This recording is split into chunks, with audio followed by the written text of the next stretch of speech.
Hi, I'm Buck, your personal tour guide to the Federal Reserve. I'm here to introduce you to one of the most complex but effective institutions in the United States. But don't worry, I'll explain it all in plain English. Just beside me is a road map of where we're going.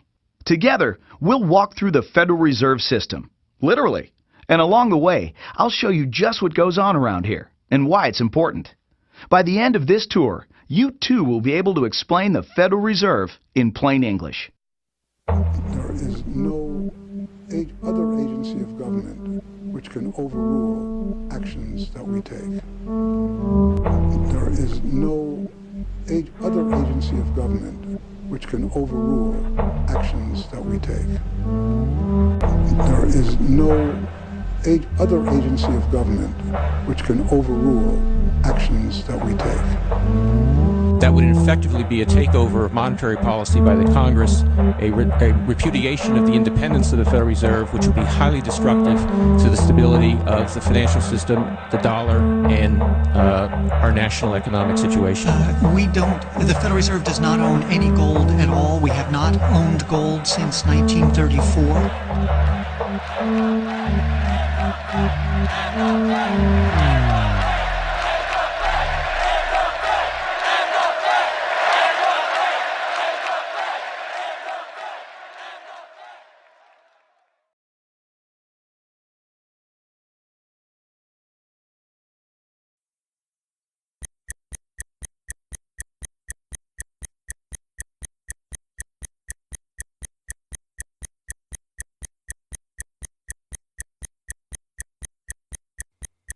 All our lives, we've been told that economics is boring.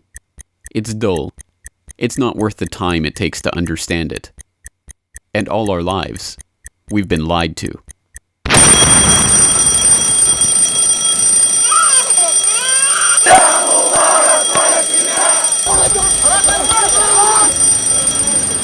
War, poverty, revolution. They all hinge on economics, and economics all rests on one key concept. Money. Money. It is the economic water in which we live our lives. We even call it currency. It flows around us, carries us in its wake, drowns those who are not careful. We use it every day, in nearly every transaction we conduct. We spend our lives working for it, worrying about it, saving it, spending it, pinching it. It defines our social status. It compromises our morals. People are willing to fight, die, and kill for it. But what is it? Where does it come from? How is it created? Who controls it? It is a remarkable fact that, given its central importance in our lives, not one person in 100 could answer such basic questions about money as these. So if you were planning a family, you'd want to know where babies come from. Yeah. And this is a lot about banking. So let me ask you, where does money come from? Where does the money come from? Where does any money? The government prints it. It's printed off. Where does money come from? How is new money created? By labor. People work and produce wealth, and the money is supposed to match that wealth. Where does money come from? Well, I have a pretty different outlook on money. It actually comes from like trees, right? But why is this? How could we be so ignorant about a topic of such importance? Where does money come from is a basic, childlike question. So why is our only response the childlike answer meant as a joke? It grows on trees. Such a profound state of ignorance could not come about naturally. From the time we are children, we are curious about the world and eager to learn about the way it works. And what could lead to a better understanding of the way the world works than a knowledge of money, its creation and destruction? Yet discussion of this topic is fastidiously avoided in our school years and ignored in our daily life. Our monetary ignorance is artificial, a smokescreen that has been erected on purpose and perpetrated with the help of complicated systems and insufferable economic jargon. But it doesn't take an economist to understand the importance of money.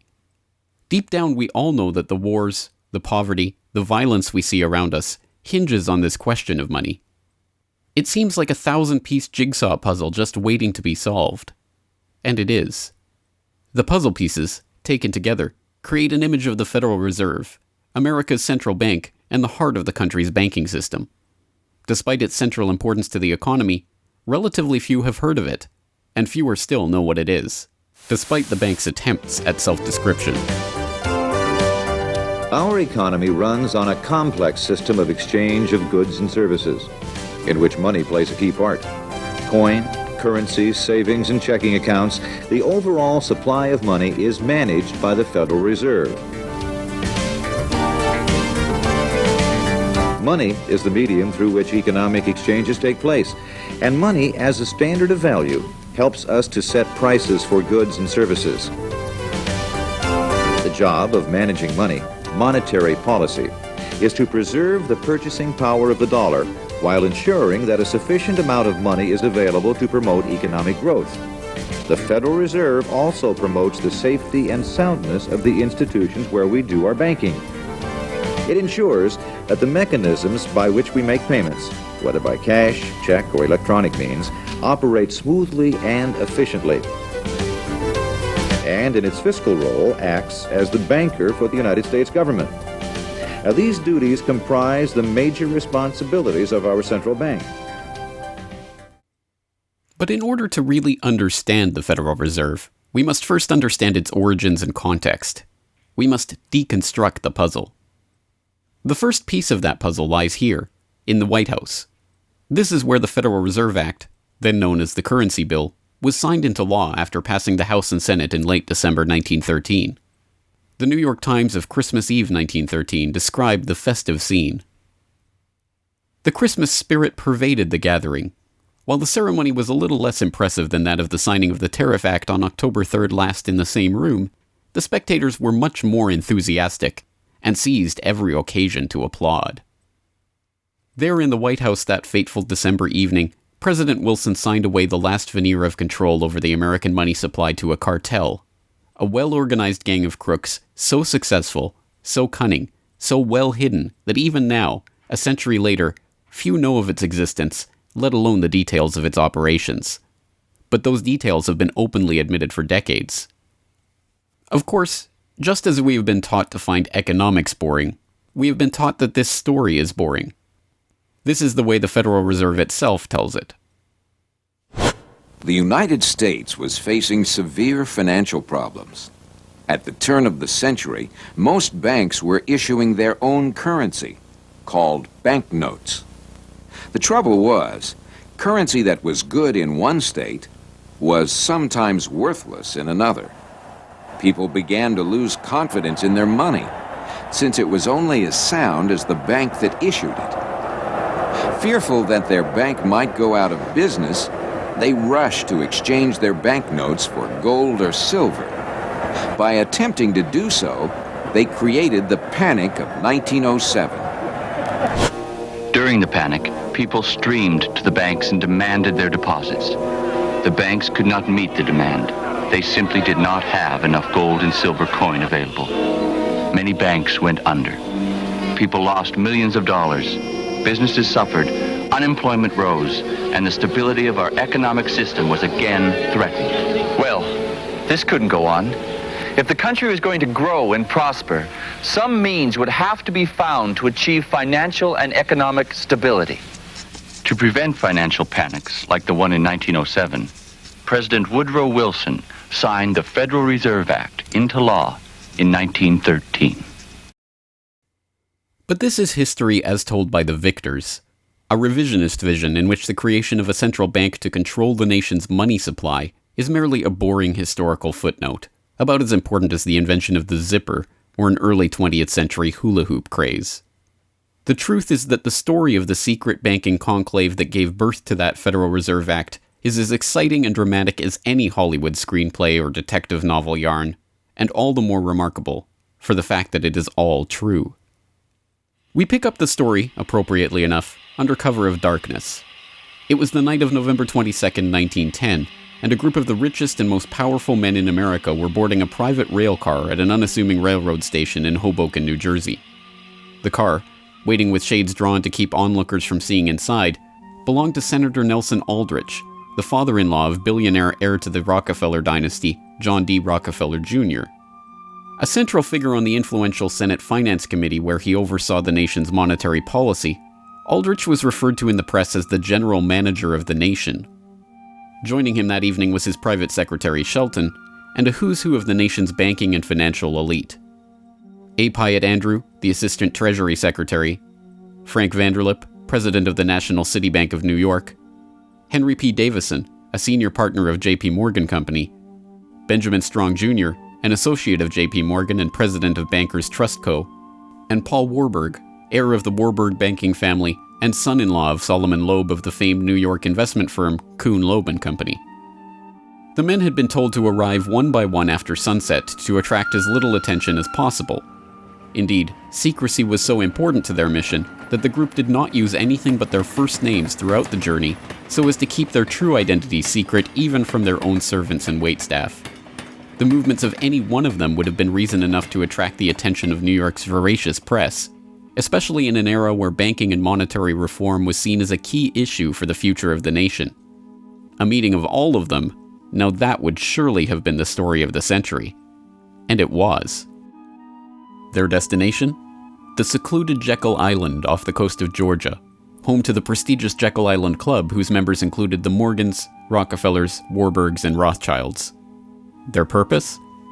Davison told intrepid local reporters who had caught wind of the meeting that they were going duck hunting. But in reality, they were going to draft a reform of the nation's banking industry in complete secrecy. G. Edward Griffin, the author of the best-selling The Creature from Jekyll Island and a longtime Federal Reserve researcher, explains. What happened is that the banks decided that since there was going to be legislation anyway to control their industry, that they wouldn't just sit back and wait and see what happened and cross their fingers that it would be okay.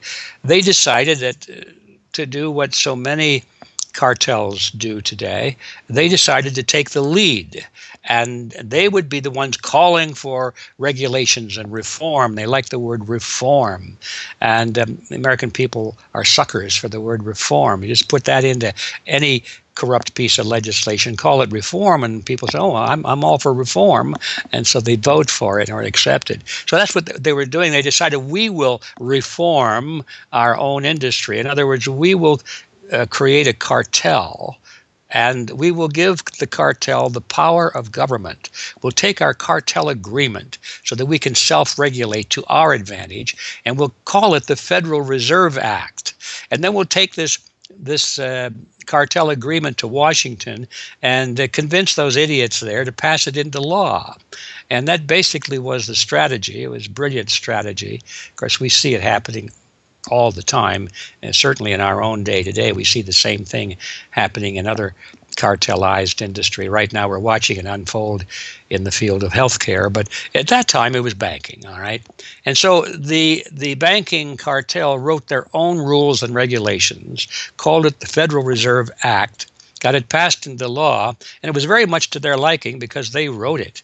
And in essence, what they had created is a set of rules which made it possible for themselves to regulate their industry, but they went even beyond that. In fact, it's clear to me when I was reading their letters and their conversations at the time and the debates that they never dreamed that Congress would go along and also give them the right to issue the nation's money supply. I mean, not only were they now going to regulate their own industry, which is what they started out as wanting to do, but they got this incredible gift that they didn't dream would be given to them, although they were negotiating for it. And that was Congress gave them the authority to issue the nation's money. And Congress gave away the sovereign right to issue the nation's money to the private banks. And so all of this was in the Federal Reserve Act, and the American people were joyous because they were told and they were convinced that this was finally a means of controlling this big creature from Jekyll Island. Amazingly enough, they were successful, not just in conspiring to write the legislation that would eventually become the Federal Reserve Act, but in keeping that conspiracy a secret from the public for decades. It was first reported on in 1916 by Bertie Charles Forbes, the financial writer who would later go on to found Forbes magazine. But it was never fully admitted until a quarter century later, when Frank Vanderlip wrote a casual admission of the meeting in the February 9th, 1935 edition of the Saturday Evening Post. I was as secretive, indeed as furtive, as any conspirator. I do not feel it is any exaggeration to speak of our secret expedition to Jekyll Island as the occasion of the actual conception of what eventually became the Federal Reserve System. Over the course of their 9 days of deliberation at the Jekyll Island Club, they devised a plan so overarching, so ambitious, that even they could scarcely imagine that it would ever be passed by Congress. As Vanderlip put it, "Discovery of our plan, we knew, simply must not happen, or else all our time and effort would be wasted. If it were to be exposed publicly that our particular group had got together and written a banking bill, that bill would have no chance whatever of passage by Congress." So what precisely did this conclave of conspirators devise at their Jekyll Island meeting?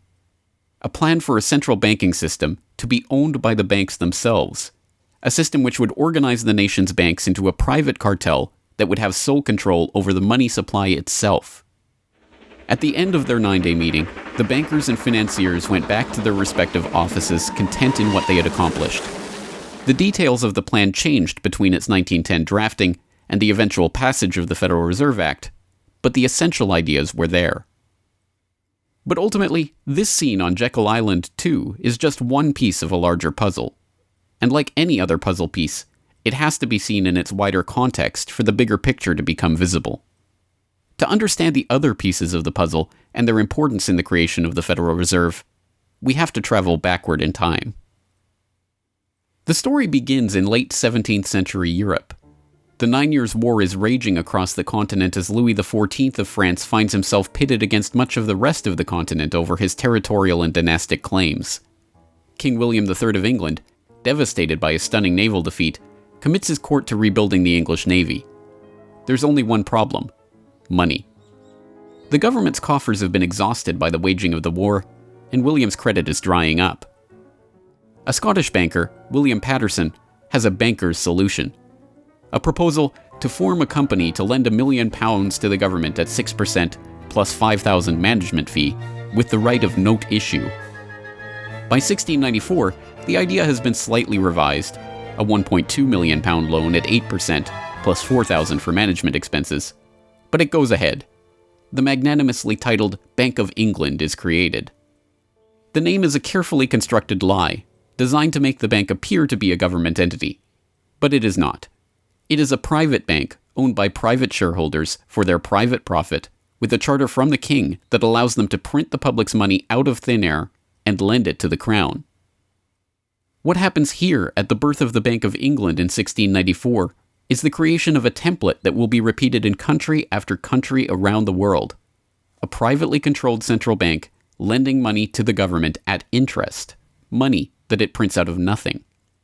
And the jewel in the crown for the international bankers that creates this system is the future economic powerhouse of the world, the United States. In many important respects, the history of the United States is the history of the struggle of the American people against the banksters that wish to control their money. By the 1780s, with colonies still fighting for independence from the crown, the bankers will get their wish. In 1781, the United States is in financial turmoil. The Continental, the paper currency issued by the Continental Congress to pay for the war, has collapsed from overissue and British counterfeiting. Desperate to find a way to finance the end stages of the war, Congress turns to Robert Morris, a wealthy shipping merchant who was investigated for war profiteering just 2 years earlier. Now, as Superintendent of Finance of the United States from 1781 to 1784, he is regarded as the most powerful man in America, next to General Washington.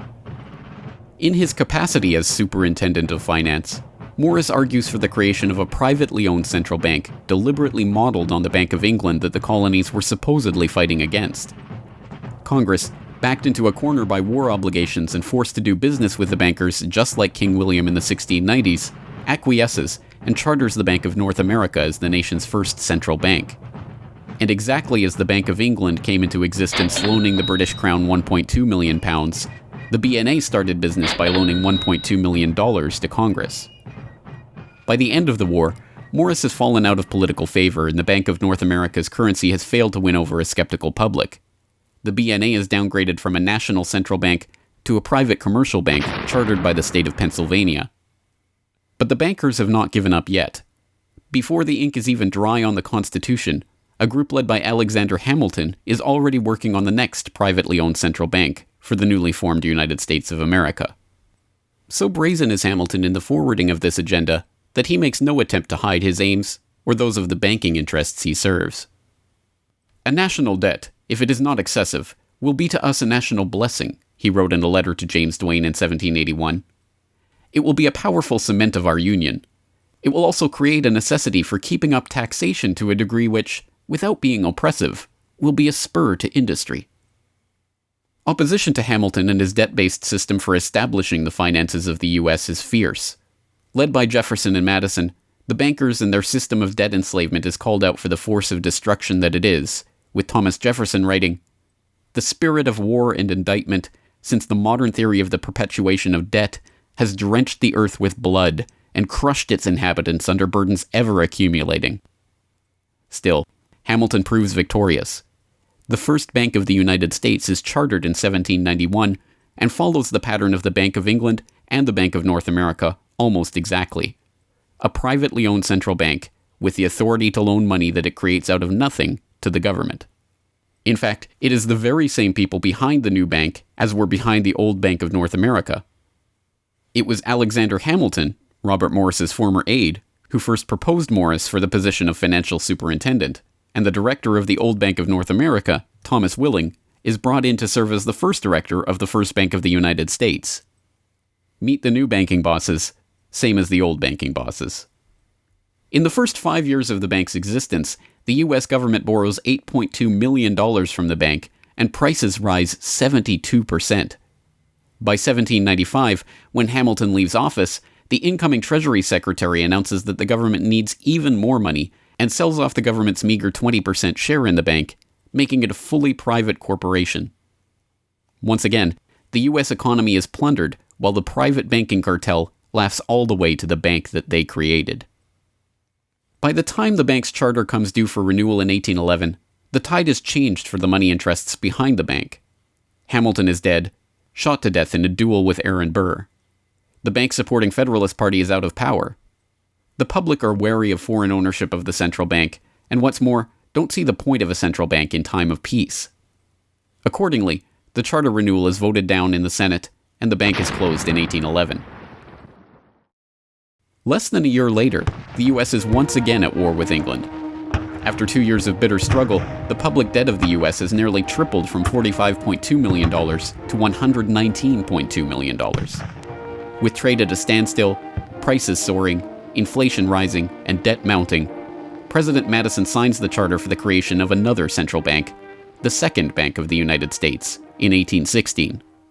Just like the two central banks before it, it is majority privately owned and is granted the power to loan money that it creates out of thin air to the government. The 20-year bank charter is due to expire in 1836, but still in his first term, President Andrew Jackson has already vowed to let it die prior to renewal. Believing that Jackson won't risk his chance for re-election in 1832 on the issue, the bankers forward a bill to renew the bank's charter in July of that year, 4 years ahead of schedule. Remarkably, Jackson vetoes the renewal charter and stakes his re-election on the people's support of his move. In his veto message, Jackson writes in no uncertain terms about his opposition to the bank. Whatever interest or influence, whether public or private, has given birth to this act, it cannot be found either in the wishes or necessities of the executive department, by which present action is deemed premature, and the powers conferred upon its agent not only unnecessary, but dangerous to the government and country. It is to be regretted that the rich and powerful too often bend the acts of government to their selfish purposes. If we cannot at once, in justice to interests vested under improvident legislation, make our government what it ought to be, we can at least take a stand against all new grants of monopolies and exclusive privileges, against any prostitution of our government to the advancement of the few at the expense of the many, and in favor of compromise and gradual reform in our code of laws and system of political economy. The people side with Jackson, and he's re-elected on the back of his slogan, "Jackson and no bank." The president makes good on his pledge. In 1833, he announces that the government will stop using the bank and will pay off its debt. The bankers retaliate in 1834 by staging a financial crisis and attempting to pin the blame on Jackson, but it's no use. On January 8, 1835, President Jackson succeeds in paying off the debt, and for the first and only time in its history, the United States is free from the debt chain of the bankers. In 1836, the Second Bank of the United States charter expires, and the bank loses its status as America's central bank. It is 77 years before the bankers can regain the jewel in their crown, but it is not for lack of trying. Immediately upon the death of the bank, the banking oligarchs in England react by contracting trade, removing capital from the US, demanding payment in hard currency for all exports, and tightening credit. This results in a financial crisis known as the Panic of 1837, and once again Jackson's campaign to kill the bank is blamed for the crisis. Throughout the late 19th century, the United States is rocked by banking panics brought about by wild banking speculation and sharp contractions in credit. By the dawn of the 20th century, the bulk of the money in the American economy has been centralized in the hands of a small clique of industrial magnates, each with a near monopoly on a sector of the economy. There are the Astors in real estate, the Carnegies and the Schwabs in steel, the Harrimans, Stanfords, and Vanderbilts in railroads, the Millens and the Rockefellers in oil. As all of these families start to consolidate their fortunes, they gravitate naturally to the banking sector. And in this capacity, they form a network of financial interests and institutions that centered largely around one man, banking scion and increasingly America's informal central banker in the absence of a central bank, John Pierpont Morgan. John Pierpont Morgan, or Pierpont as he prefers to be called, is born in Hartford, Connecticut in 1837 to Junius Spencer Morgan, a successful banker and financier. Morgan rides his father's coattails into the banking business, and by 1871 is partnered in his own firm, the firm that was eventually to become J.P. Morgan & Company. It is Morgan who finances Cornelius Vanderbilt's New York Central Railroad. It is Morgan that finances the launch of nearly every major corporation of the period, from AT&T to General Electric to General Motors to DuPont. It is Morgan who buys out Carnegie and creates the United States Steel Corporation, America's first billion-dollar company. It is Morgan who brokers a deal with President Grover Cleveland to save the nation's gold reserves by selling $62 million worth of gold to the Treasury in return for government bonds. And it is Morgan who, in 1907, sets in motion the crisis that leads to the creation of the Federal Reserve. That year, Morgan begins spreading rumors about the precarious finances of the Knickerbocker Trust Company, a Morgan competitor and one of the largest financial institutions in the United States at the time. The resulting crisis, dubbed the Panic of 1907, shakes the U.S. financial system to its core. Morgan puts himself forward as a hero, boldly offering to help underwrite some of the faltering banks and brokerage houses to keep them from going under. After a bout of hand-wringing over the nation's finances, a congressional committee is assembled to investigate the Money Trust, the bankers and financiers who brought the nation so close to financial ruin and that wield such power over the nation's finances. The public follows the issue closely, and in the end a handful of bankers are identified as key players in the Money Trust's operations, including Paul Warburg, Benjamin Strong Jr., and J.P. Morgan. Andrew Gavin Marshall, editor of the People's Book Project, explains. At the beginning of the 20th century, there was an investigation following the greatest of these financial panics, which was in 1907. And this investigation was on what was called the Money Trust, which found that three banking interests, J.P. Morgan, National City Bank, and the Citibank of New York, I believe it was, basically controlled the entire financial system. So three banks. And the public hatred towards these institutions was unprecedented. There was an overwhelming consensus in the country for establishing a central bank. But there were many different interests in pushing this, and everyone had sort of their own specific purpose behind advocating for a central bank. So to represent the most people, you had farmer interests, populists, progressives, who were advocating a central bank because they couldn't take the recurring panics, but they wanted government control of a central bank. They wanted it to be exclusively under the public control because they despised and feared the New York banks as wielding too much influence. So for them, a central bank would be a way to curb the power of these private financial interests. On the other hand, those same financial interests were advocating for a central bank to serve as a source of stability for their control of the system, also to act as a lender of last resort to them, and so that they would never have to face collapse, but also in order to exert more control through a central bank. The private New York banking community wanted a central bank under the exclusive control of them. There's a shocker. So you had all these various different interests which converged. Of course, the most influential happened to be the New York financial houses, which were more aligned with European financial houses than they were with any other element in American society.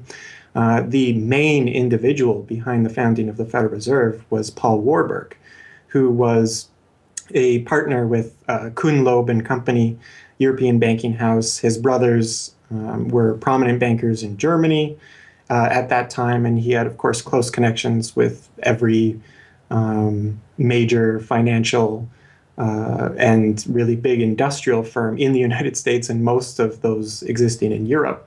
And he was discussing all these ideas with his fellow compatriots in advocating for a central bank. In 1910, Warburg got the support of a senator named Senator Aldrich, whose family later married into the Rockefeller family. Again, I'm sure just a coincidence, but Aldrich invited Warburg and a number of other bankers to a private secret meeting on Jekyll Island, just off the coast of Georgia, where they met in 1910 to discuss the construction of a central bank in the United States, but one which, of course, would be owned and serve the interests of the private bankers. Aldrich then, in 1911, presented this as the Aldrich Plan or the Aldrich Bill in the U.S. Congress, and it was actually voted out. The public, suspicious of Senator Aldrich's banking connections, ultimately reject the Jekyll Island Cabal's Aldrich Plan. The Cabal does not give up, however. They simply revise and rename their plan, giving it a new public face, that of Senator Robert Owen and Representative Carter Glass. In the end, the money trust that was behind the Panic of 1907 uses the public's own outrage against them to complete their consolidation of control over the banking system. The newly retitled Federal Reserve Act is signed into law on December 23, 1913, and the Fed begins operations the next year.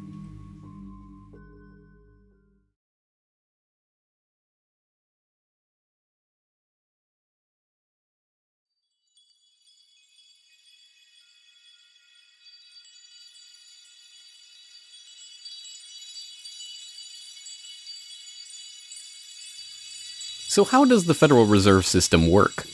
What does it do? Who owns and controls it?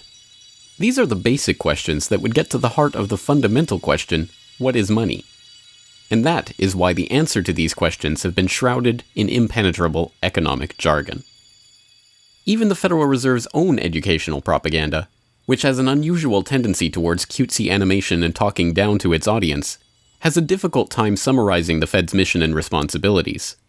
According to the Fed, to achieve these goals, the Fed, then and now, combines centralized national authority through the Board of Governors, remember that on the map, with a healthy dose of regional independence through the reserve banks. A third entity, the Federal Open Market Committee, brings together the expertise of the first two in setting the nation's monetary policy.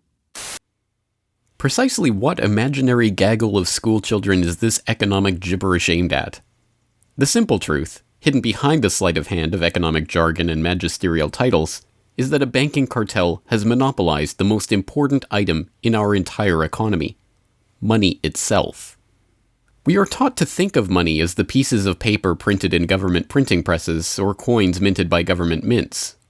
While this is partially true, in this day and age, the actual notes and coins circulating in the economy represent only a tiny fraction of the money in existence.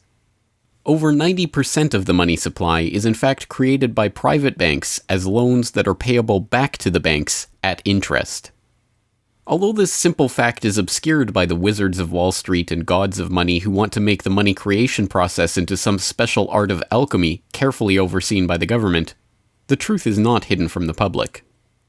In December 1977, the Federal Reserve Bank of New York published another of its dumbed-down cartoon-ridden information pamphlets for the general public, attempting to explain the functions of the Federal Reserve System. There in black and white, they carefully explain the money creation process. Commercial banks create checkbook money whenever they grant a loan, simply by adding new deposit dollars to accounts on their books in exchange for a borrower's IOU. Banks create money by monetizing the private debts of businesses and individuals. That is, they create amounts of money against the value of those IOUs. There it is, in plain English.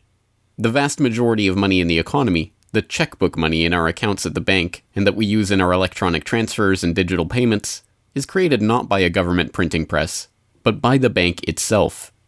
It is created out of thin air as debt, owed back to the bank that created it at interest.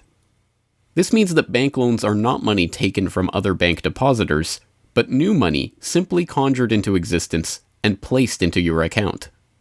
And the bank is able to create much more money than it has cash to back up those deposits. The Fed claims to be the entity overseeing and backing up the banking industry. It was established, according to its own propaganda, to stabilize the system and prevent bank runs like the Panic of 1907 from happening again. Throughout much of the 1800s, almost any organization that wanted could print its own money. As a result, many states, banks, and even one New York druggist did just that. In fact, at one time, there were over 30,000 different varieties of currency in circulation. Imagine the confusion. Not only were there multitudes of currencies, some were redeemable in gold and silver, others were backed by bonds issued by regional governments.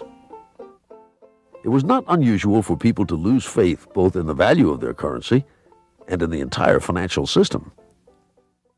With many people trying to withdraw their deposits at once, sometimes the banks didn't have enough money on hand to pay their depositors. Then, when the funds ran out, the banks suspended payment temporarily, and some even closed. People lost their entire savings, and sometimes regional economies suffered. Obviously, something had to be done, and in 1913, something was. And that year, President Woodrow Wilson signed into effect the Federal Reserve Act. This act created the Federal Reserve System to provide a safer and more stable monetary and banking system. If that was indeed its aim, it signally failed to do so in running up one of the greatest bubbles in American history to that point in the 1920s, just a decade after its creation. The popping of that bubble, of course, led directly into the Great Depression and one of the greatest periods of mass poverty in American history. Economists have long argued that the Fed itself was the cause of the Depression by its complete mismanagement of the money supply. As former Federal Reserve Chairman Ben Bernanke admitted in a speech commemorating Fed critic Milton Friedman's 90th birthday, regarding the Great Depression, "You're right, we did it. We're very sorry. But thanks to you, we won't do it again." Price stability is another cited tenet of the Federal Reserve's mandate. But here, too, the Fed has completely failed to live up to its own standards.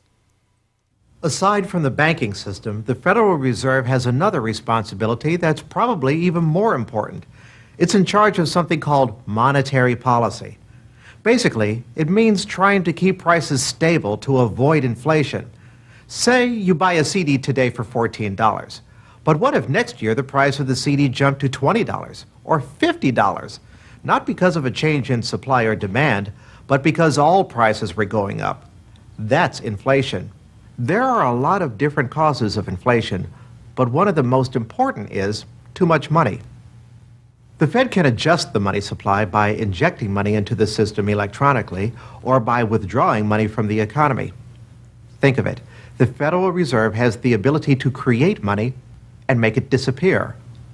What's most important is what happens as a result.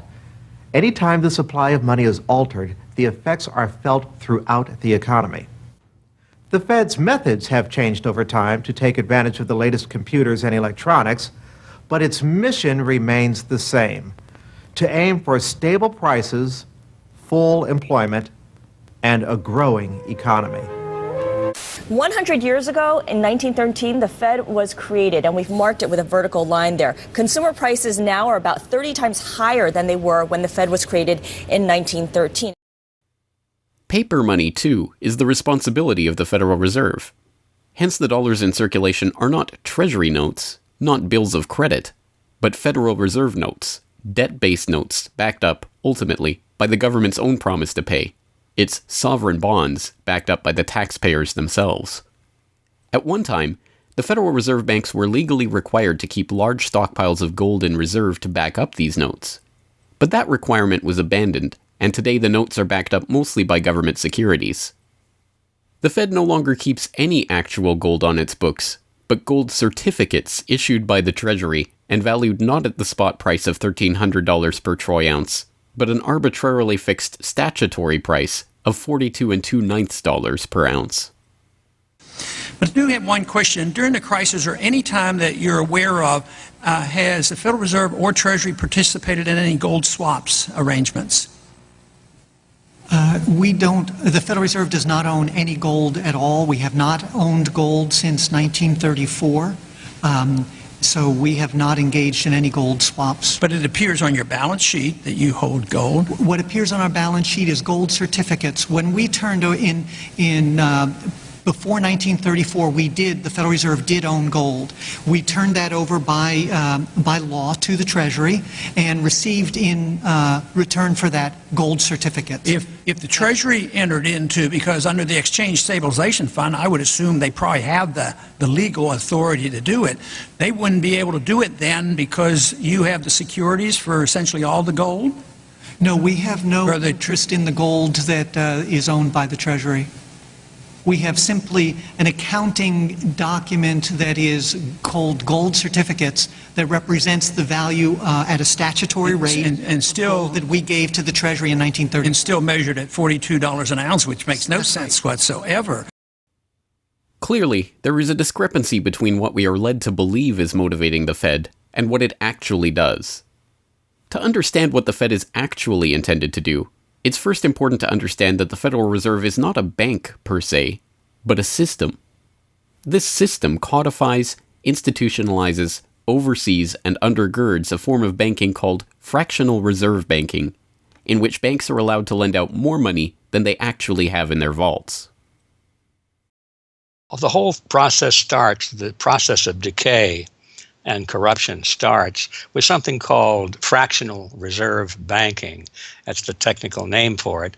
And what that really means is that as the banking institution developed over several centuries, starting, of course, in Europe, it developed the practice of legalizing a certain dishonest accounting procedure. In other words, in the very, very beginning, if you want to go all the way back, people would bring their gold or silver to the banks for safekeeping.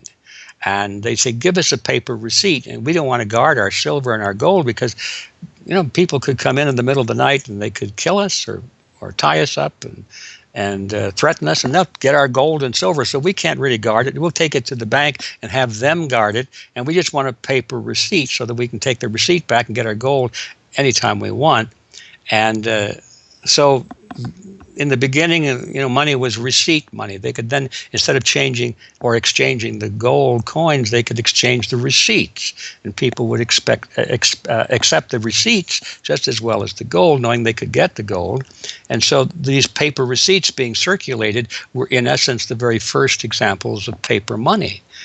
Well, the banks learned early on that game that here they were sitting on this pile of gold and all these paper receipts out there. People weren't bringing the receipts in anymore. Very few of them, maybe 5%, maybe 7% of the people would bring in their paper receipts and ask for the gold.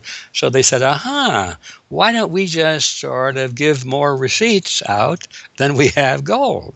They'll never know because we only are asked at the best 7% of it, so we can create more receipts for gold than we have, and we can collect interest on that because we'll loan that into the economy and we'll charge interest on this money that we don't really have. And it's a pretty good gimmick, don't you think? And they, well, yeah, of course. And so that's how fractional reserve banking started. And now it's institutionalized, and they teach it in school. No one ever questions the integrity of it or the ethics of it. They say, well, that's the way banking works. And isn't it wonderful that we now have this flexible currency and we have prosperity and all of this sort of thing? So it all starts with this concept of fractional reserve banking. The trouble is with that is it works most of the time, but every once in a while, there are a few ripples that come along that are a little bit bigger than the other ripples, and maybe one of them is a wave, and more than 7% will come in and ask for their gold. Maybe 20% will come in, or 30%. And well, now the banks are embarrassed because the fraud is exposed. They say, well, we don't have your gold. What do you mean you don't have my gold? I gave it to you and put it on deposit, and you said you'd safeguard it. Well, we don't have it. We loaned it out. So then the word gets out, and everybody and their uncle comes and lines up for their gold. And of course, they don't have it, and the banks are closed. They have bank holidays, and the banks are embarrassed. They go out of business. People lose their savings, and you have these terrible banking crashes that were ricocheting all around the world prior to this time. And that's what caused the concern. One of the things that caused the concern of the American people, they didn't want that anymore. They wanted to put a stop to that. And that was the whole purpose, supposedly, of the Federal Reserve System, was to put a stop to that. But since the people who designed the plan to put a stop to it were the very ones who were doing it in the first place, you can not be surprised that their solution was not a very good one insofar as the American people were concerned. Their solution was to expand it. Not to control it, but to expand it. See, prior to that time, this little game of fractional reserve banking was localized at the state level. Each state was doing its own little fractional reserve banking system. Each state, in essence, had its own Federal Reserve. Central banks were authorized by state law to do this sort of thing, and that was causing all this problem. And so the Federal Reserve came along and said, well, no, we're not going to do this at the state level anymore because look at all the problem it's causing. We're going to consolidate it all together, and we're going to do it at the national level. The key to this system, of course, is who controls this incredible power to regulate the economy by setting reserve requirements and targeting interest rates. The answer to this question, too, has been deliberately obscured. The Federal Reserve System is a deliberately confusing mishmash of public and private interests, reserve banks, boards and committees, centralized in Washington and spread out across the United States. So you have the Federal Reserve Board in Washington, appointed by the president. That's the only part of this system that is directly dependent upon the government for input. That's the federal part, that the government, the president specifically, gets to choose a few select governors. The 12 regional banks, the most influential of which is the Federal Reserve Bank of New York, essentially based in Wall Street to represent Wall Street, is representative of the major Wall Street banks who own shares in the private, not federal, but private Federal Reserve Bank of New York. All the other regional banks are also private banks. They vary according to how much influence they wield, but the Kansas City Fed is influential, the St. Louis Fed, the Dallas Fed. But the New York Fed is really the center of this system. And precisely because it represents the Wall Street banks who appoint the leadership of the New York Fed. So the New York Fed has a lot of public power, but no public accountability. It has no oversight. It does not answer to Congress the way that the chairman of the Federal Reserve Board of Governors does. And even then, the chairman of the Fed, of the Federal Reserve Board, who is appointed by the president, does not answer to the president. He does not answer to Congress. He goes to Congress to testify, but the policy that they set is independent.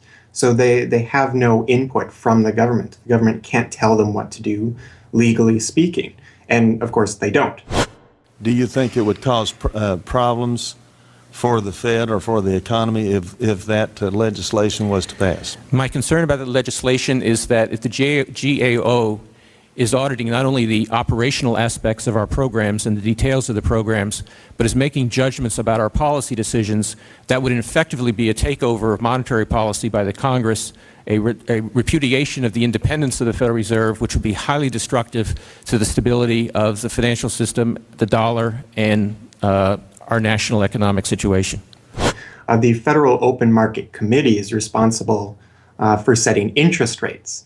Now, this committee, which is enormously powerful, has as its membership the governor and vice chair of the Federal Reserve Board. But the Federal Open Market Committee, most of the membership is the presidents of the regional Federal Reserve banks representing private interests. So they have significant input into setting the interest rates. Interest rates are not set by a public body, they're set by private financial and corporate interests. And that's whose interests they serve, of course. The reason that the Federal Reserve goes to such great lengths to make its organizational structure as confusing as possible is to cover up the massive conflicts of interest that are at the heart of the system. The fact is that the Federal Reserve System is comprised of a board of governors, 12 regional banks, and an open market committee. The privately owned member banks of each Federal Reserve Bank vote on the majority of the Reserve Bank's directors, and the directors vote on members to serve on the Federal Open Market Committee, which determines monetary policy. What's more, Wall Street is given a prime seat at the table, with tradition holding that the president of the powerful New York Federal Reserve Bank be given the vice chairmanship of the FOMC and be made a permanent committee member. In effect, the private banks are the key determinants in the composition of the FOMC, which regulates the entire economy. According to the Fed, its monetary policy decisions do not have to be approved by the president or anyone else in the executive or legislative branches of government. It does not receive funding appropriated by the Congress, and the terms of the members of the Board of Governors span multiple presidential and congressional terms. Or, in the words of Alan Greenspan, what is the proper relationship, what should be the proper relationship between a chairman of the Fed and a president of the United States? Well, first of all, the Federal Reserve is an independent agency, and that means basically that there is no other agency of government which can overrule actions that we take. The Fed goes on in its self-mythologization to state that it is not a private, profit-making institution. This characterization is dishonest at best, and an outright lie at worst. The regional banks are themselves private corporations, as noted in a 1928 Supreme Court ruling. Instrumentalities like the national banks or the Federal Reserve Banks, in which there are private interests, are not departments of the government. They are private corporations in which the government has an interest. This point is even admitted by the Federal Reserve's own senior counsel. Our regulations do specify overall terms for the lending, but the day-to-day operation of the banking activities are conducted by the Federal Reserve banks. They are banks, and indeed they do lend, and they do interact they're their with own depositors. agency then, essentially, They are not in that agencies. regard. Yes, they're not agencies, Your Honor. They're persons under FOIA. Each Federal Reserve Bank, the stock is owned by the member banks in the district, 100% privately held. They have private boards of directors. Majority of those boards are appointed by the independent banks, private banks in the district. They are not agencies. These private corporations issue shares that are held by the member banks that make up the system, making the banks the ultimate owners of the Federal Reserve Banks. Although the Fed's profits are returned to the Treasury each year, the member banks' shares of the Fed do earn them a 6% dividend. According to the Fed, the fixed nature of these returns means that they are not being held for profit. Despite the dishonest nature of this description, however, it is important to understand that the bankers who own the Federal Reserve indeed do not make their money from the Fed directly. Instead, the benefits are much less obvious and much more insidious. The simplest way that this can be understood is that, as a century of history and a specific example of the last financial crisis shows, the Fed was used as a vehicle to bail out the very bankers who own the Fed banks in the most obvious example of fascistic collusion imaginable. A handful of financial institutions have enriched themselves as a result of institutional speculation on a large scale as well as manipulation of the market. And secondly, what they have done is that they have then gone to their governments and said, well, we are now in a very difficult situation and you need to give us money so that we can retain the stability of the financial system. And who actually lends the money or brokers the public debt? The same financial institutions which are the recipients of the bailout. Okay, and so what you have is a circular process. It's a diabolical process. You're lending money. You're not lending money. You're handing money to the large financial institutions, and then this is leading up to mounting public debt in the trillions. Okay. And then you say to the financial institutions, we need to establish a new set of treasury bills and government bonds, etc., which of course are sold to the public, but they are always brokered through the financial institutions, which establish their viability and so on and so forth. And the financial institutions will probably buy part of this public debt. So that in effect what the government is doing is financing its own indebtedness through the bailouts. It hands money to the banks, but to hand the money to the banks, it becomes indebted to those same financial institutions, and then it says, well, we now have to emit large amounts of public debt. Please, can you help us? And then the banks will say, well, your books are not quite in order. And then the government will say, well, obviously they're not in order because we've just handed you $1.4 trillion of bailout money, and we're now in a very difficult situation, so we need to borrow money from the people who are, in fact, the recipients of the bailout. So this is really what we're dealing with. We're dealing with a circular process. The 2008 crisis and subsequent bailouts are merely the latest and most brazen examples of the fundamental conflicts of interest at the heart of America's privately owned central banking system. Beginning with the collapse of Lehman Brothers in September of that year, the Federal Reserve embarked on an unprecedented program of bailouts and special zero-interest lending facilities for the very banks that had caused the subprime meltdown in the first place. By the cartelization of the Federal Reserve structure, and thus not by accident, it was the very bank presidents who had overseen their banks' lending practices that ended up in the director positions of the Federal Reserve banks that voted on where to direct the trillions of dollars in bailout money. And unsurprisingly, they directed it toward their own banks. A stunning 2011 Government Accountability Office report examined $16 trillion of bailout facilities extended by the Fed in the wake of the crisis and exposed numerous examples of blatant conflicts of interest. Jeffrey Immelt, chief executive of General Electric, served as a director on the board of the Federal Reserve Bank of New York. At the same time, the Fed provided $16 billion in financing to General Electric.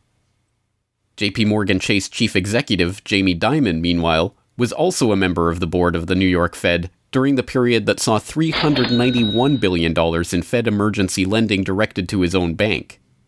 In all, Federal Reserve Board members were tied to $4 trillion in loans to their own banks. These funds were not simply used to keep these banks afloat, but actually to return these Fed-connected banks to a period of record profits in the same period that the average worker saw their real wages actually decrease and the economy on Main Street slow to a standstill. Ben Bernanke, at that time the chairman of the Federal Reserve Board of Governors, was confronted about these conflicts of interest by Senator Bernie Sanders upon the release of the GAO report in June 2012. Senator, you raised an important point, which is that this is not something the Federal Reserve created. This is in the statute. Congress in the Federal Reserve Act said this is the governance of the Federal Reserve, and more specifically that bankers would be on the board. And 6 out of 9. Sorry? 6 out of 9 in the regional banks are come from the banking industry. That's correct. And that is in the law. And right. I'll answer your question, though. The answer to your question is that Congress set this up. We have tried, I think we've made it into something useful and valuable. We do get information from it. But if Congress wants to change it, of course, we will work with you to find alternatives. Bernanke is completely right. These conflicts are, in fact, a part of the institution itself, a structural feature of the Federal Reserve that was baked into the Federal Reserve Act itself over 100 years ago by the bankers who conspired to cartelize the nation's money supply. You could not ask for a more succinct reason why the Federal Reserve itself, this admitted cartel of banking interests, needs to be abolished. But you could get one.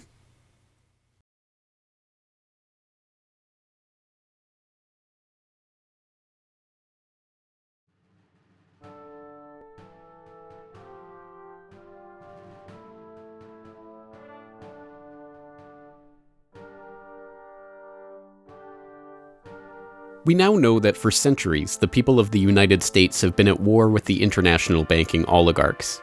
That war was lost, seemingly for good, in 1913 with the creation of the Federal Reserve. With the passage of the Federal Reserve Act, President Woodrow Wilson consigned the American population to a century in which the money supply itself has depended on the whims of the banking cabal. A century of booms and busts, bubbles and depressions, has led to a wholesale redistribution of wealth toward those at the very top of the system. At the bottom, the masses toil in relative poverty, single-income households becoming double-income households out of necessity, their quality of life being slowly eroded as the Federal Reserve notes that pass for dollars are themselves devalued. Worse yet, the fraud itself perpetuates Alexander Hamilton's persistent myth that a national debt is necessary at all. The US is now locked into a system whereby the government issues bonds to generate the funds for their operations, bonds that are backed up by the taxation of the public's own labor.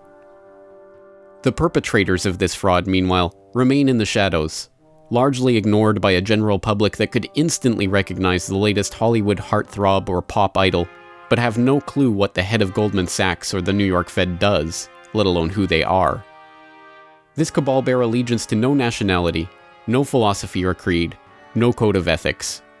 They are not even motivated by greed, but power.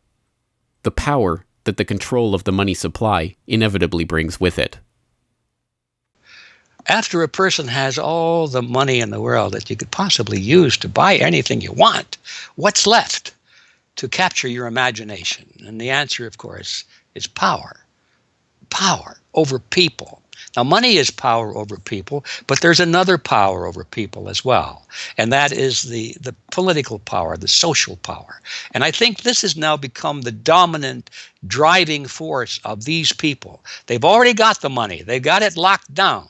Now they're striving for this new world order, as their name for it. They want all of the world into one political unit, which they dominate, not only with money, but with military and psychological means and education and media and propaganda. They want total control over every human on the planet.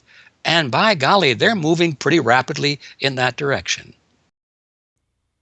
It did not take long for this lust for power to rear its head.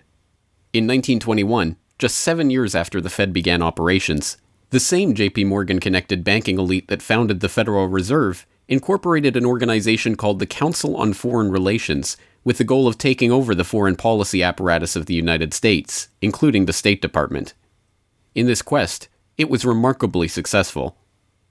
Although there are only about 4,000 members in the organization today, its membership has included 21 Secretaries of Defense, 18 Treasury Secretaries, 18 Secretaries of State, 16 CIA directors, and many other high-ranking government officials, military officers, business elite, and, of course, bankers.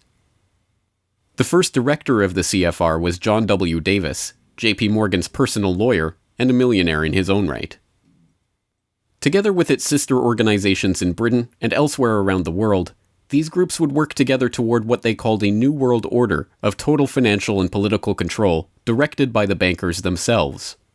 As Carroll Quigley, noted Georgetown historian and mentor of Bill Clinton, wrote in his 1966 work, Tragedy and Hope, A History of the World in Our Time, the powers of financial capitalism had a far-reaching aim, nothing less than to create a world system of financial control in private hands, able to dominate the political system of each country and the economy of the world as a whole. This system was to be controlled in a feudalist fashion by the central banks of the world acting in concert, by secret agreements arrived at in frequent private meetings and conferences. The apex of the system was to be the Bank for International Settlements in Basel, Switzerland, a private bank owned and controlled by the world's central banks, which were themselves private corporations. This is why the bankers and their partners in government and business conspired to bring about the 2008 crisis. Not for the pursuit of money, but power. In the same way the bankers used the panic of 1907 to consolidate their control over the money supply, they hope to use the 2008 crisis and subsequent panics, which they themselves have created, to consolidate their political control. The International Summit for the Global Financial Crisis has been expanded from G7 to G20 because the leading 7 developed countries cannot solve the crisis alone. This expanded meeting raises the question whether a new global financial system will be created. So is this some sort of new world order, which Gordon Brown kind of alluded to? British Prime Minister Gordon Brown has described the quote-unquote guiding principles to be addressed at the summit. They are transparency, sound banking, responsibility, integrity, and get this, global governance, unquote. I think a new world order is emerging, and with it the foundations of a new and progressive era of international cooperation.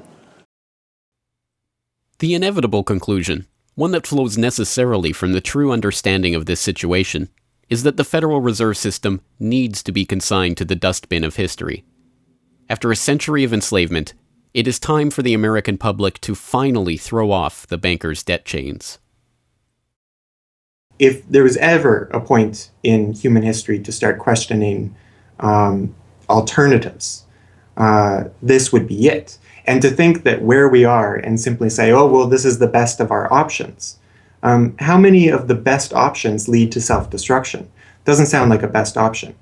I think that with a world of 7 billion people, we can probably come up with something better than a system in which a few thousand people benefit so much at the expense of everything else on this world, and at the expense of the potential for the future of mankind. They're leveraging our future. And so long as we accept this way of thinking, so long as we accept these institutions as having dominance, that's the direction we'll be going. So I think reform is a good way to try and stall and to push back directly against the expanding and evolving power structures. But radical change is what's really needed, and that has to be built from the bottom up. But I think that these two processes can and should go together in parallel. If you've made it this far, congratulations. You are now better informed on the economic history of the United States and the truth about the Federal Reserve than 99% of the population. If you do nothing else, then just working to get those around you educated on this information alone will have a profound effect. Once they learn of the scam, many are motivated to do something about it, and they, in turn, inform others. This is the viral nature of suppressed truth, and it is the reason that more people are aware of and energized by the issue of the Federal Reserve and the nature of money than ever before. Perhaps even more amazingly, this movement is spreading to other parts of the globe. Recognizing the interlocking nature of the modern global economy and the international nature of the banking oligarchy, movements to abolish the Federal Reserve have sprung up in Europe, where protests against the cartelized central banking system are taking place in over 100 cities, attracting 20,000 people on a weekly basis. I started this movement because I realized that the Federal Reserve Act, in my opinion, is one of the most worst laws in the whole world. So a private banking company is lending America the money, and in my opinion, America is not any more democratic. The Federal Reserve tells the government what to do, and that's a problem. It's a very big problem, especially in the US. Why is it a global issue, and why are people doing it here in Germany? Because when you realize that this finance system, it's a global system, you have to go to the really beginning of the system. And in my opinion, It's also the World Bank and the International Fund of Currencies and stuff like this. But at the beginning of all this is a law from 1913. Woodrow Wilson signed it. And this is the beginning of all this hardcore capitalism we are suffering right now from. And the only way to stop this is maybe to break this law. But what if the burgeoning movement to end the Fed is successful? What system do people propose as the answer? There have been several proposals along different lines by various researchers. Some argue for a return to America's colonial roots of debt-free money issued by state-run banks, pointing to the Bank of North Dakota as one already functioning, successful model of this approach. We've had two banking systems ever since the 1860s, with the state bank system and the federal bank system. And the federal bank system are the big Wall Street banks, particularly. They dominate the federal system. So they're taking over right now. I mean, in California, we don't even have any local banks where I am. They're now, we had two, and I had accounts in both of them, and they're now, one of them is Chase Bank, and the other is U.S. Bank. So they're both big Wall Street banks now. They've been taken over. So if you can it's the local banks that have an interest in serving the local business. The big banks have no interest in making loans to local business. It's too risky. Why should they bother? They've got this virtually free money they can get from the Fed and from each other, and it's much more lucrative to them either to speculate in commodities or other things abroad, or what works very well for them is to buy long-term government bonds at 3%, because these have no capital requirement. The capital requirement for government bonds are zero.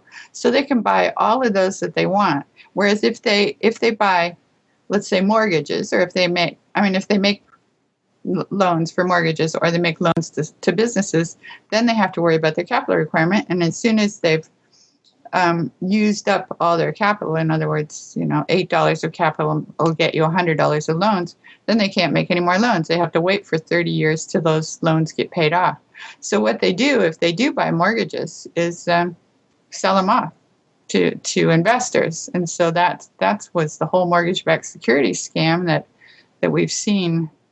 They had no motivation to make sure that these borrowers were actually sound borrowers. They just wanted to make a sale, so they sold the stuff to the unwary investors who might be somebody in Iceland or Sweden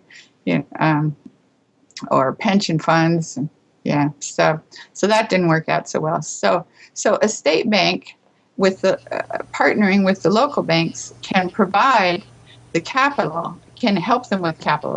In North Dakota, the state bank guarantees the loans of the local banks, allowing them to make much bigger loans than they could otherwise. And the state bank provides liquidity to the small banks. That's why the small banks, the local banks, aren't making loans to small business right now, because they don't know that they can get money from the other banks as needed. The way banking works is they make the loan first. If you have credit lines to many different businesses, and if they all hit up their credit lines at once, you're going to run out of money. So you don't dare do that unless you know that you can get short-term loans from the other banks. And what's happening right now, even though there's $1.6 trillion in excess reserves sitting on the books of the big banks, they're not available to the little banks. And the reason is because the Fed is paying 0.25% interest on those reserves. So the banks have no incentive to lend them to the little banks. Why let go of them when you can make just as much keeping them, and then you still have your reserves, and you can use them as collateral to buy bonds or something that'll make you more money. So the whole system is messed up. And in North Dakota, the Bank of North Dakota provides the liquidity for these local banks. Others advocate a decentralized system of alternative and competing currencies that greatly reduce or even eliminate altogether the need for a central bank. Well, 22 years ago in Ithaca, New York, I noticed that a lot of people, friends particularly, had skills and time that were not being employed or respected by the prevailing economy. And while we had much desire to create things and trade them with each other, and many services we could provide to each other, we didn't have the money.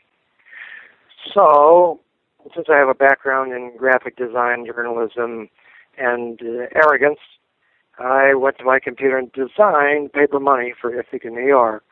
Designed pretty colorful money, with pictures of children, waterfalls, and trolley cars, and denominated in hours of labor. 1 hour note, half hour, quarter, eighth hour note, 2 hour note, and then began to issue to each of the pioneer traders who had agreed to be listed in the directory a specific starter amount. And the game began. An hour has been worth an hour of basic labor, or $10 US, which at that time, 20 years ago, was double the minimum wage.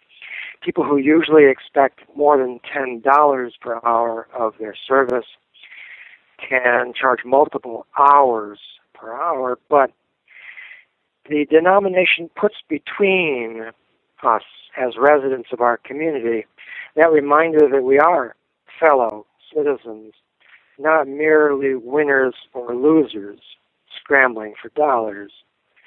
And it introduces us to each other on the basis of these skills and services that we have, that we are more proud to provide for each other than often is the case with a conventional job, just the stuff we have to do to get the money to pay the bills. So through that trading process, that more intimate scale process within the community, we're more easily able to become friends and lovers and political allies. It's an inspiring story, and tell people about how much money has circulated through this community. I mean, it's important for people to understand just how successful this has been.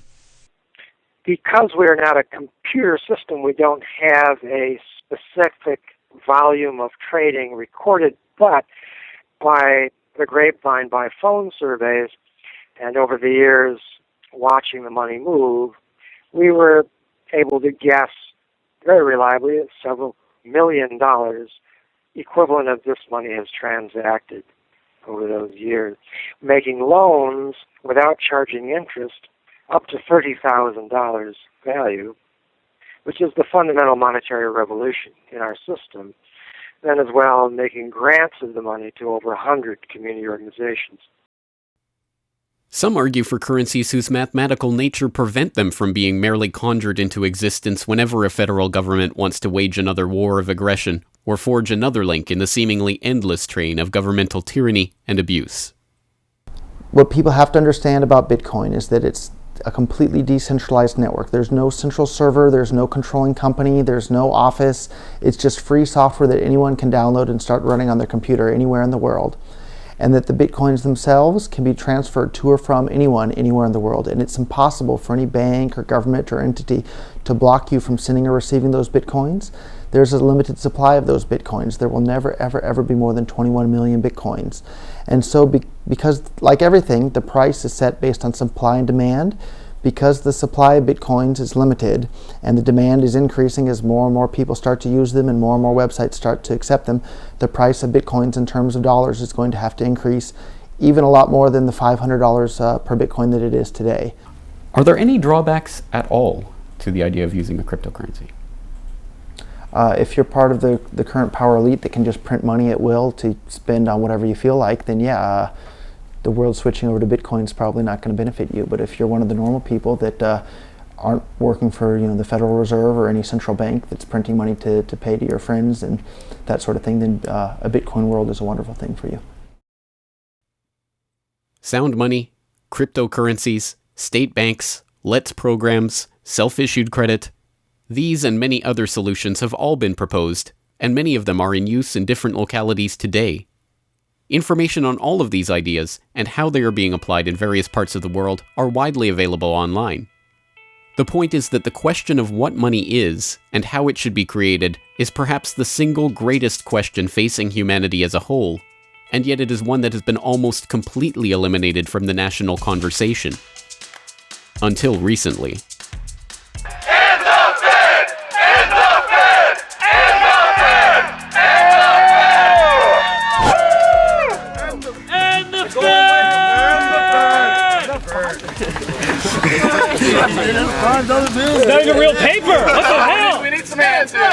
And the Fed! And the Fed! And the Fed!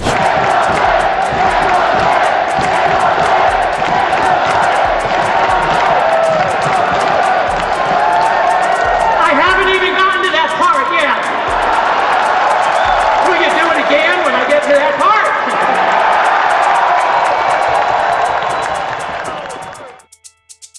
And so the rest of the story is now in our hands. Once we understand the scam that has taken place, the gradual consolidation of wealth and power in the hands of an elite few banking oligarchs, and the growing impoverishment of the masses, all in the name of banking funny money created out of nothing and loaned to the public at interest, we can choose to get active or to do nothing at all. For those who choose to get active, there are some steps that you can take to help change the course of the system. First, follow the links and resources from the transcript of this documentary at corbettreport.com/Federal Reserve to familiarize yourself with the history, the connections, and the functions of the Federal Reserve System. If you can't explain this material to yourself, then you will never be able to teach it to others. Secondly, begin reaching out to others to bring them up to speed on the issue. It can be as simple as broaching this conversation in the Monday morning water cooler talk, or passing out a copy of this documentary, or sending out links to this information to your email list. Insert this topic into your conversations. When people start talking about the national debt, or the state of the economy, or other political talking points, get them to question the roots of these issues, and why there is a national debt at all. Thirdly, when you are able to find or create a group of like-minded people in your area who are engaged with the issue, start a study group on the issue and its solutions. The study group can help source alternative or complementary currencies in the local area, or, if none exist already, the group can form the basis for a community of local businesses and customers who are willing to start experimenting with ways to wean themselves off of the Federal Reserve notes. Fourthly, use the resources at CorbettReport.com, including the Federal Reserve information flyer, or hold DVD screenings to attract interest in your group and draw others into studying the true nature of the monetary system. The work of building up an alternative to the current system can seem daunting, even at times overwhelming. But it is important to keep in mind that the Federal Reserve System that seems so monolithic today has only been around for 1 century. Central banks have been defeated in America before, and they can be defeated again.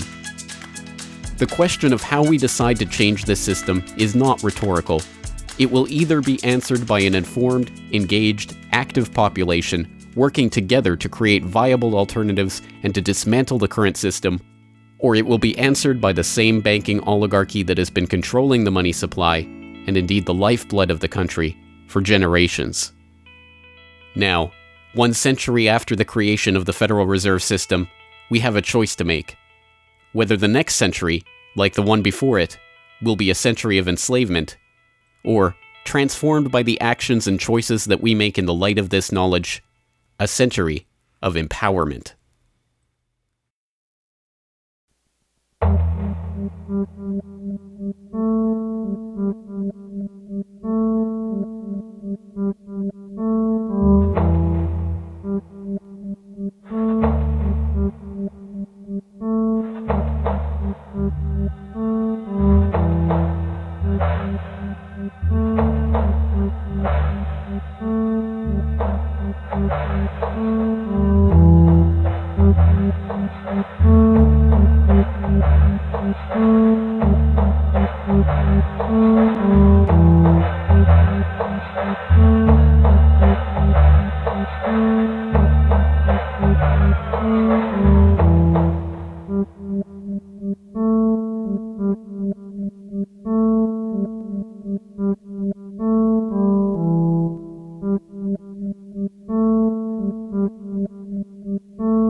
Hello, this is James Corbett of CorbettReport.com, the writer, producer, director, narrator, and just about everything else you can imagine with regards to the documentary that you just finished watching, Century of Enslavement, The History of the Federal Reserve.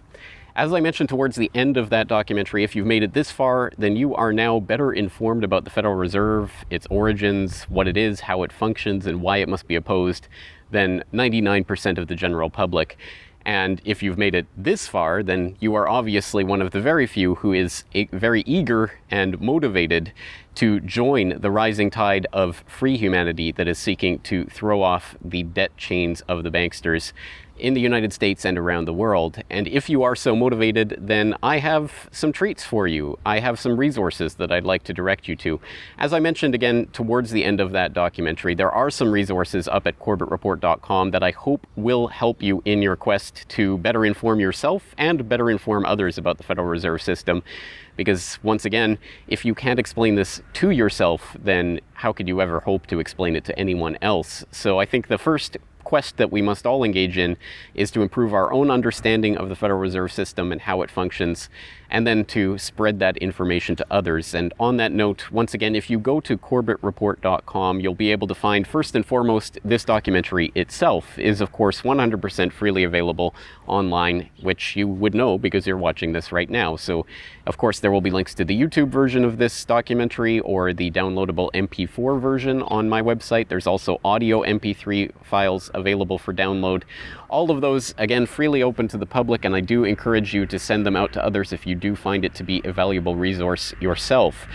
And once you're there at CorbettReport.com, you'll find not only the documentary itself, but also a transcript of the documentary, complete with hyperlinks to all of the source documents, videos, articles, all of the information that was used to compile this documentary. So I hope that will be a valuable resource, again, for people who are looking to put this information together in a way that makes sense in their own head, and so that they can see where all of this information is coming from, much of it sourcing from the Federal Reserve itself. So I hope that the hyperlinked transcript will be valuable to people out there who are seeking to broaden their understanding of these topics. And you will also find there a news information pamphlet that I have put together with the help of Mike Krentz of MikeKrentz.com, a graphic designer who's helped me out a lot behind the scenes on the website. As you can tell from the graphics on this documentary, I'm not a graphic designer myself by trade or by training. So I certainly do appreciate Mike's help in putting this information pamphlet together. And this is just a few points that have been addressed in this video, informational points about the Federal Reserve, what it is, and some interesting little teasers to get people interested in this information. You can download and print this off from CorbettReport.com and use it however you like, handing it out to people on the street, using it as a discussion point if you hold a DVD screening, if you want to just post it up in public areas, only where allowed by law, of course. Once again, this is freely available for download and for you to print out and to use to help spread information about the Federal Reserve System. And it's available both in color and black and white and should print nicely onto standard 8.5 by 11 letter size paper. So that will all be up there at the website, along with, of course, an actual DVD version of this documentary. Once again, if you do find this information useful, then I hope you will try to spread it to others. There are a lot of people who prefer the online link, but there will be some people who you cannot reach online. For those people, and for yourself, if you so desire, here is a physical hard copy that you can order from CorbettReport.com for 2,000 Japanese yen. That's about 20 Federal Reserve notes. Because unfortunately, we are trapped in this debt-based bankster-led system, so we do all require these pieces of paper in order to put a roof over our head and food on the table, myself included. So your support is obviously greatly appreciated. And for that 2,000 Japanese yen, about 20 Federal Reserve notes, you'll receive this documentary. Disc 1 containing the documentary itself. Disc 2, the full 1-hour interview with G. Edward Griffin. So I think, again, a valuable resource for people who are looking for more information about the Federal Reserve. So that's available at CorbettReport.com, along with all of this that we've talked about here, the information pamphlet, the hyperlink transcript, all of the various formats this is available in. Once again, I've tried to make this as straightforward as possible and also as detailed as possible so that you can start to further your own exploration and understanding of this system that we're facing.